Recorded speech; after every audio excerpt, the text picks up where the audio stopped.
जागृत होतात तो आजचा पवित्र पावन मंगलमय दिवस आहे। एकादशी वैष्णवांची जननी आहे। आम्हा व्रत एकादशी देवते केशवती रथ तुळसी। महाराज म्हणता ऐसी आमची परंपरा। जगात अनेक व्रत आहेत, उपासना आहेत, प्रत्येक गोष्टीला राजा आहे। फुलांचा राजा, बोलत चला, फुलांचा राजा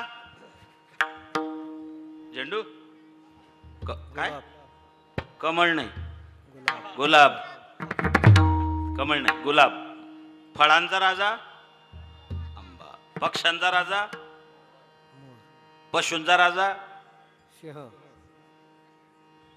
सिंह, महिन्यांचा राजा। आपले महिने किती कोणकोणते? जानेवारी फेब्रुवारी, हे आपले 12 महिने। आता इंग्रजांचे 12 महिने सांगा। चैत्र, ज्ञानोबा राय सांगता मासा माझी मार्गशीर्षू। मार्गशीर्ष महिना हा महिन्यांचा राजा आहे, देवांचा राजा इंद्र आहे। तसा व्रतांचा राजा एकादशी आहे। जगातले सगळे पाप आजच्या दिवशी अन्नात येऊन थांबलेले असतात। एकादशीचा अन्नपान जे नर करती भोजन स्वानविष्ट समान अधम जनते, महाराज सांगतायत एकादशीचं व्रत केलं पाहिजे। 3 दिवसाचं आहे। दशमी व्रताचा आरंभ, कथा कीर्तन समारंभ। दशमीला एकादशीचं व्रत सुरुवात होतं। एकादशीला फलाहार सांगितला होता आणि द्वादशीला साधन द्वादशी। आज ती पवित्र पावन मंगलमय त्या ठिकाणी कार्तिकी एकादशीचा सोहळा आहे। पंढरपुरामध्ये संतांची मांदियाळी आहे, आळंदीमध्ये ज्ञानोबा आहे, त्या ठिकाणी मायबापू। हा 15 दिवसाचा जो कालखंड आहे हा परमात्मा आणि भक्त यांचा संबंध जोडणारा आठवडा आहे। विठाला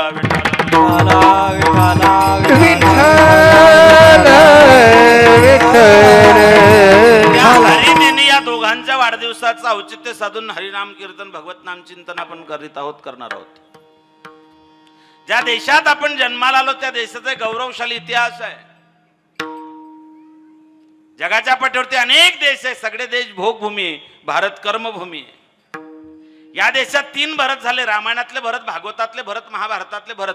कर्मयोगी भरत, भक्तियोगी भरत, ज्ञानयोगी भरत। या देशात कर्म, ज्ञान आणि भक्ती हे 3 भरत झाले, म्हणून या देशाचं नाव तन मन धन से सदा सुखी हो भारत देश हमारा। विजयी हो विजयी हो विजयी हो भारत देश हमारा। हिंदुस्तान कोई जमीन का टुकड़ा नहीं, यह एक जीता जागता राष्ट्र पुरुष है। कश्मीर इसका मस्तिष्क है, कन्याकुमारी इसके पग पग हरते, गुजरात और आसाम इसकी भुजाएं है। हिंदुस्तान कोई जमीन का टुकड़ा नहीं, यह एक जीता जागता राष्ट्र पुरुष है।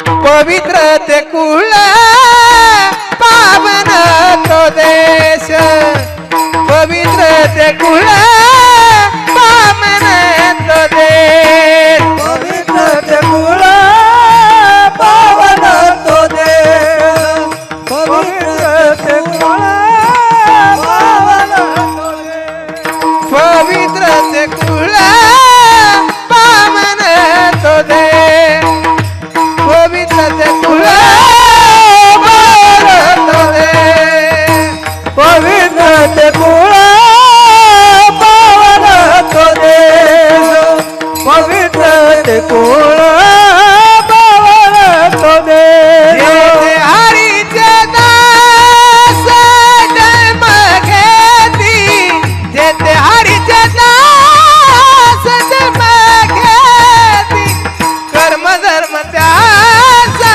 झाला नारायण, कर्म धर्म त्याचा झाला नारायण। जेथे हरीचे दास जन्म घेती, जेथे हरीचे दास जन्म घेती, कर्म धर्म त्याचा झाला नारायण, कर्म धर्म त्याचा झाला नारायण।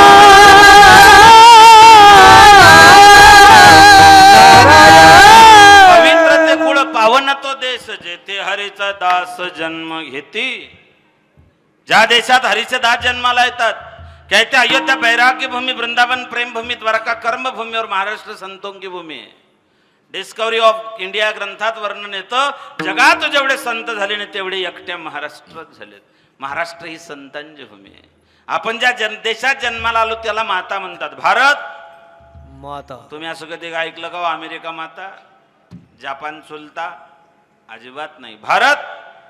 भारतासारखा देश नाही, महाराष्ट्रासारखं राज्य नाही, पंढरपुरासारखं तीर्थ नाही, पांडुरंगासारखं दैवत नाही, ज्ञानोबारायांसारखे संत नाहीत, ज्ञानेश्वरीसारखा ग्रंथ नाही, वारकरी संप्रदायासारखा पंथ नाही, रामकृष्णरीसारखा मंत्र नाही, रामायणासारखी आचारसंहिता नाही, दशरथासारखा बाप नाही, कौशल्यासारखी माय नाही, रामासारखा मुलगा नाही, सीतेसारखी सून नाही, उर्मिलीसारखी जाऊ नाही, श्रुतकीर्ती मांडवीसारखी देराण्या जेठाण्या नाही, भरतासारखा भाऊ नाही, लक्ष्मणासारखा बंधू नाही, हनुमंतासारखा सेवक नाही, विभीषणासारखा मित्र नाही, रावणासारखा शत्रू नाही, कोल्या इतका लबाड नाही, कावड्या इतका धूर्त नाही, काजळा इतकं काळं नाही, लोण्या इतकं मऊ नाही, माणसाच्या शरीरासारखं दुसरं कोणाचं शरीर नाही, आणि छत्रपती शिवाजी महाराजांनंतर पुन्हा राजा झाला नाही.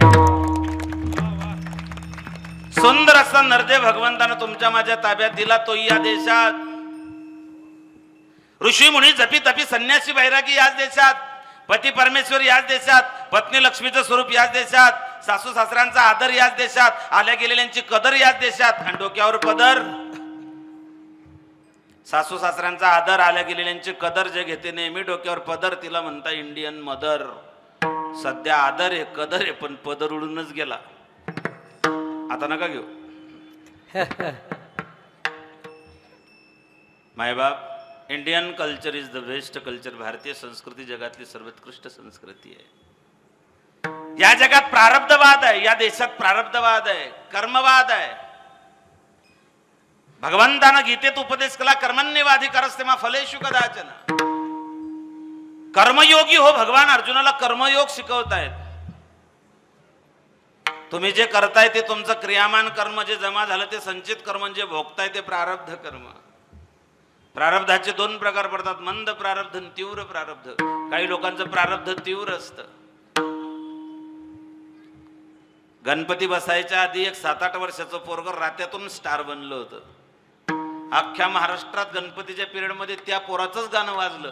आमच्या पप्पानं गणपती आणला, शंकरानी पार्वती मांडीवर बसले गणपती, टोकमुक बघतोय चांगला, आमच्या पप्पानं गणपती आणला.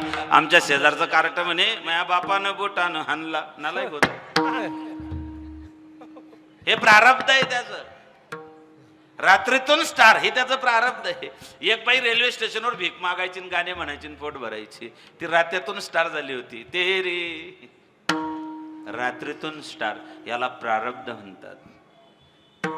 प्रारब्धवाद याच राष्ट्रात आहे. मग जन्माला आल्या बरं, प्रारब्ध कर्मवाद चुकत नाही ना. एखाद्यानं म्हटलं मी लय धार्मिक होतो, मी लय सात्विक होतो, मी लय दान धर्म केला, मी लय परमार्थ केला. यमराज म्हणला तुझा अख्खा बायोडाटा माझ्याकडे.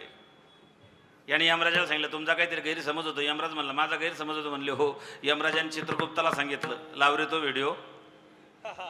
चुकत नाही. जन्माला आल्यानंतर 5 गोष्टी शास्त्रकार सांगतात. निरोगी काया, पतिव्रता जाया, सुपुत्र मुलगा, दैवी संपत्ती आणि ईश्वर प्राप्ती. जीवनातले 5 तत्व आहे. पहिलं तत्व आहे निरोगी काया. शरीर निरोगी पाहिजे. नको जाऊ देऊ भंगा, नको जाऊ देऊ भंगा, नको जाऊ देऊ भंगा, नको जाऊ देऊ भंगा. माझी पांडुरंगा, गात्र माझी पांडुरंगा, नको जाऊ देऊ भंगा, नको जाऊ देऊ भंगा. माझी पांडुरंगा,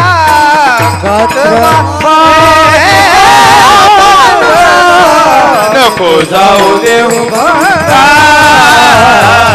नको जाऊ देऊ भंगा. शरीर निरोगी पाहिजे. नको जाऊ देऊ भंगा, गात्रे माझी पांडुरंगा. परमार्थ आणि प्रपंच शरीरावरती अवलंबून आहे. निरोगी काया. जीवनातलं दुसरं सुख आहे पतिव्रता जाया. जाया, जाया म्हणजे बायको. जाया, दारा, भार्या, पत्नी, अर्धांगिनी, प्राणेश्वरी, भामिनी, अनेक नावं सांगितले तिच्यासाठी. इंग्लिशमध्ये वाईफ, WIFE, त्याचं मिनिंग फार गोड आहे. WIFE वाईफ, त्याचा अर्थ जाणकारानं सांगितला. डब्ल्यू म्हणजे विदाऊट, आय म्हणजे इन्फॉर्मेशन, एफ म्हणजे फायटिंग आणि ई म्हणजे everything. Without information fighting everything, तिचं नाव वाईफ.